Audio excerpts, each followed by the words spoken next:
Ακολουθήστε μας σε ένα σύντομο ταξίδι σε διάρκεια και χιλιόμετρα στη γειτονική μας Αλβανία. Ακολουθήσαμε την Ιωνία Οδό και μετά την Εγνατία προς Ιγουμενίτσα, κάνοντας μία στάση στον αρχαιολογικό χώρο της Δοδόνης. Από το συνοριακό σταθμό της Αγιάδας περάσαμε στην Αλβανία, από όπου θα αρχίσουμε την περιήγησή μας. Φτάσαμε στον αρχαιολογικό χώρο της Δοδόνης, θα περιηγηθούμε στο χώρο και τα λέμε στη συνέχεια. Είμαστε στο αρχαίο θέατρο της Δοδόνης. Είναι το αρχαιότερο, ακόμη και από το μαντίο των Δελφών. Ήταν ένα λατρευτικό κέντρο, στο οποίο λάτρευαν το Θεό Δία και τη Διόνη. Εδώ ήρθε ο Αχιλλέας, ο οποίος ήρθε να προσευχηθεί στον Δοδοναίο Θεό Δία για να νικήσουν οι Αχαιοί. Αυτό αναφέρεται στην Ηλιάδα, όπου και παρακάλεσε να γυρίσει πίσω ο Πάτροκλος.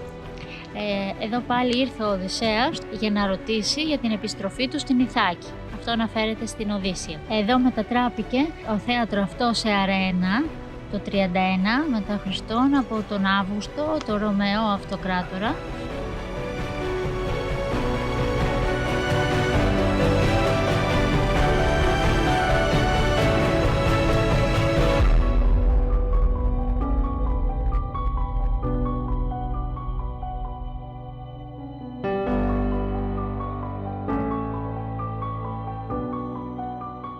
Κάναμε μια μικρή στάση αφού περάσαμε τα ελληνικά σύνορα στα duty free, τις απαραίτητες προμήθειες και συνεχίζουμε για Αλβανία.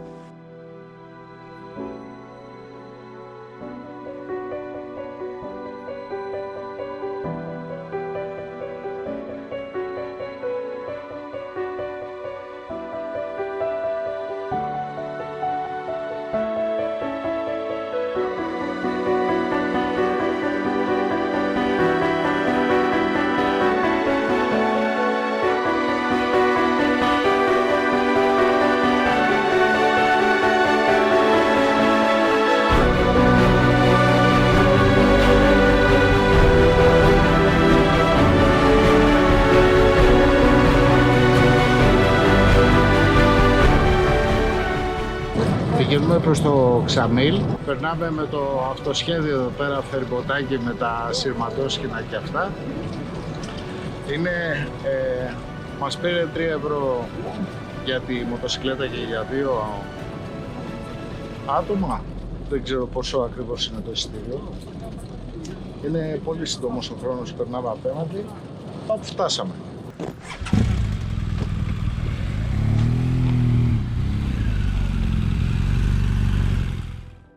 Έχουμε έρθει στον αρχαιολογικό χώρο του Βουφρωτού. Είναι λίγα χιλιόμετρα από το Ξαμίλ και περίπου 20 χιλιόμετρα νότια των Αγίων Σαράντα. Χτίστηκε πριν από την πτώση της Τρίας, γιατί ο Βυργίλιος αναφέρει ότι ο Ενίας όταν έφυγε μετά την πτώση της Τρίας έκανε στάση σε αυτή την πόλη, η οποία τότε του έμοιαζε σαν την Τρία και τον εγωίτευσε και σταμάτησε εδώ πέρα στην πορεία του προς την Ιταλία, προς τη Ρώμη. Ο χώρος πολύ όμορφος, μέσα σε ένα εθνικό πάρκο. Πίσω μου είναι το θέατρο. Υπάρχουν πολλά κτίσματα μέσα στο χώρο, όπως το βαπτιστήριο.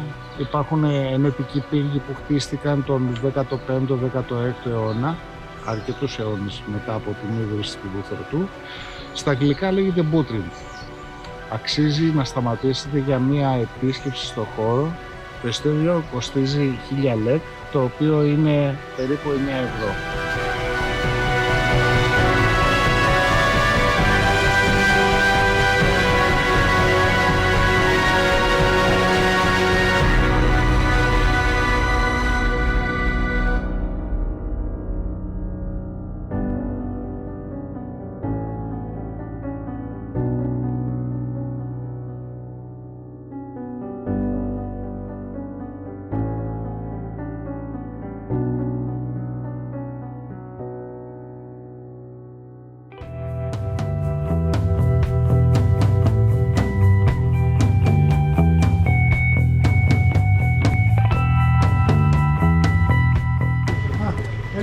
Ναι.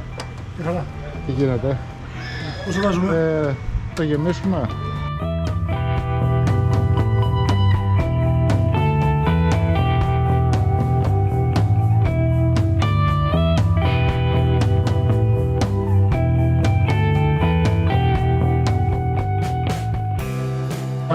παραλιακό μέτωπο των Αγίων 40.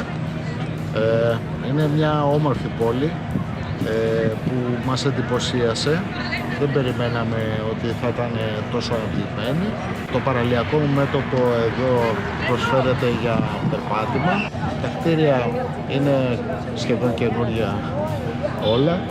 Αρκετά ξενοδοχεία, καλό φαγητό, θαλασσινά και φτηνά θα έλεγα.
Αυτός είναι ο νέος δρόμος από Κάρντικ προς Ντέλβινε, μήκους 33 χιλιόμετρων, που παραδόθηκε τον Αύγουστο του 2022 και είναι κομμάτι της διαδρομής Αγίων 40 Αργυρόκαστρο.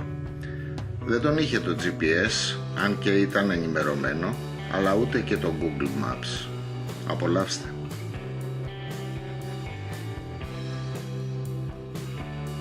Γυροκάστρο. Ουρε καρδίκι γυροκάστρο. Διάτα. Τι τσίκ διάτα. Okay, thank you. Βρισκόμαστε στο Αργυρόκαστρο, την πόλη της Πέτρας. Οι σκεπές είναι από λαξιοπλένες πλάκες. Από πάνω μας είναι το κάστρο και αυτή τη στιγμή βρισκόμαστε στην παλιά πόλη του Αργυροκάστρου.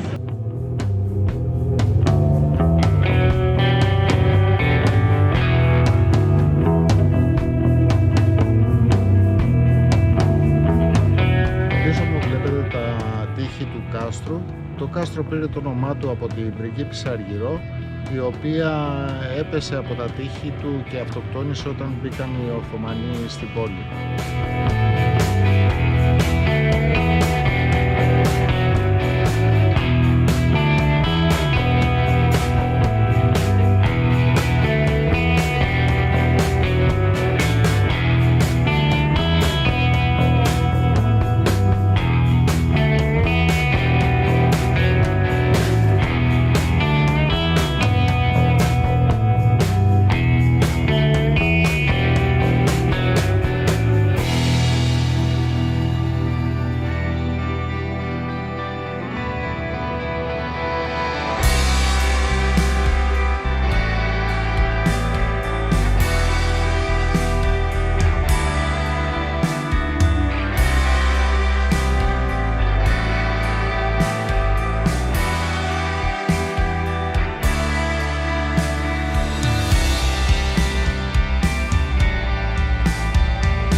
Από εδώ πάει για το μπλε μάτι, Blue Eye ή Siri ή Καλτέρ στα αλβανικά.